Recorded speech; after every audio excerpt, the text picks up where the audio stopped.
시청자 여러분 안녕하십니까? 뉴스와입니다. 민주주의는 생물입니다. 따라서 어떻게 꿈틀거리며 작동하는가가 중요합니다. 오늘날 민주주의는 세계 어느 나라에서나 쉽게 만날 수 있습니다. 중국이나 북한 같은 사회주의 경제체제에서는 인민민주주의로, 대한민국 같은 자본주의 경제체제에서는 의회민주주의로 만날 수 있습니다. 민주주의가 생물이라는 의미는 민주주의를 잘 가꾸고 보살펴야 함을 말합니다.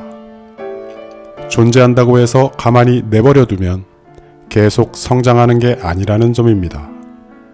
민주주의를 그냥 내버려두면 병들고 죽어 없어집니다. 민주주의도 잘 성장하기 위해서는 주권자들의 보살핌이 필요합니다. 그래서 주권자인 국민은 민주주의의 부모와 같습니다. 그래서 주권자인 우리 모두는 민주주의를 자식처럼 돌봐야 합니다. 그런데 민주주의를 돌보는데도 시간과 노력이 요구됩니다. 그러나 자본주의 경제체제는 거의 모든 국민을 생계 노동으로 내봅니다. 그래서 모든 국민들이 민주주의를 잘 돌볼 수 있게 허락하지 않습니다. 하루하루 생계를 위해 일을 해야 하는 노동 환경도, 같은 일을 하고도 정규와 비정규로 차별당하는 것도 따지고 보면 지금의 민주주의가 만들어낸 결과입니다. 이렇게 생계에 내몰린 국민들 대다수가 선거에서 1등한 대표를 뽑아 행정부나 국회, 지방정부로 보내어 민주주의를 대신 보살피도록 모든 권한을 몰아주었기 때문입니다. 특히 민의의 총화로 일컫는 단 한 명의 대통령에게 국민들이 위임한 권한은 거의 제왕적입니다. 이 제왕적 권력 때문에 오늘날 민주주의는 독재로 흐르기 쉽습니다.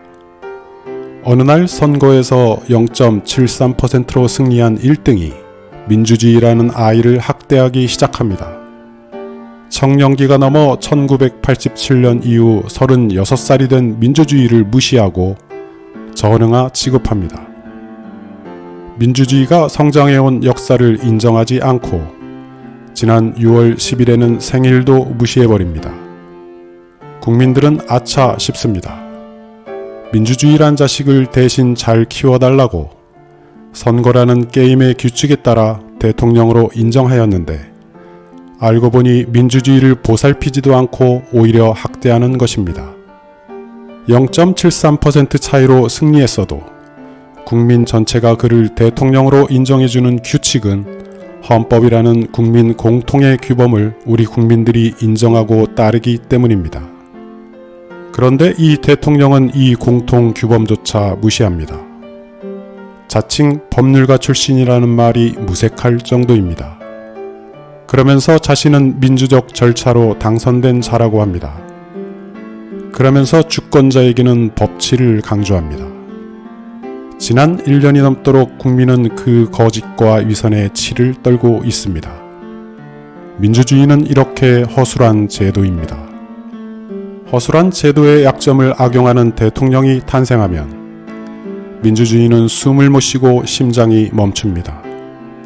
그래서 민주주의는 존재 자체가 아니라 어떻게 작동하는가가 중요한 생물인 것입니다. 이렇게 민주주의의 생물성이 파괴될 때 독재자는 출현합니다. 선거를 통해 당선된 독일의 히틀러는 자국의 민주주의를 전체주의 방식으로 작동했습니다. 히틀러 독재를 정당화하던 정치 이론가 칼 슈미트는 민주주의는 독재로 가는 가장 짧은 지름길이라고 반성한 바 있습니다. 따라서 민주주의는 존재한다고 중요한 게 아니라 존재한다면 어떻게 작동하고 있는가가 중요합니다. 독재자에게 학대를 당해 심장이 멈춰버릴 수도 있기 때문입니다. 지금 우리 민주주의는 심폐소생술이 필요한 때입니다. 민주주의는 생물이기 때문입니다. 지금까지 뉴스와이였습니다. 시청해주셔서 감사합니다.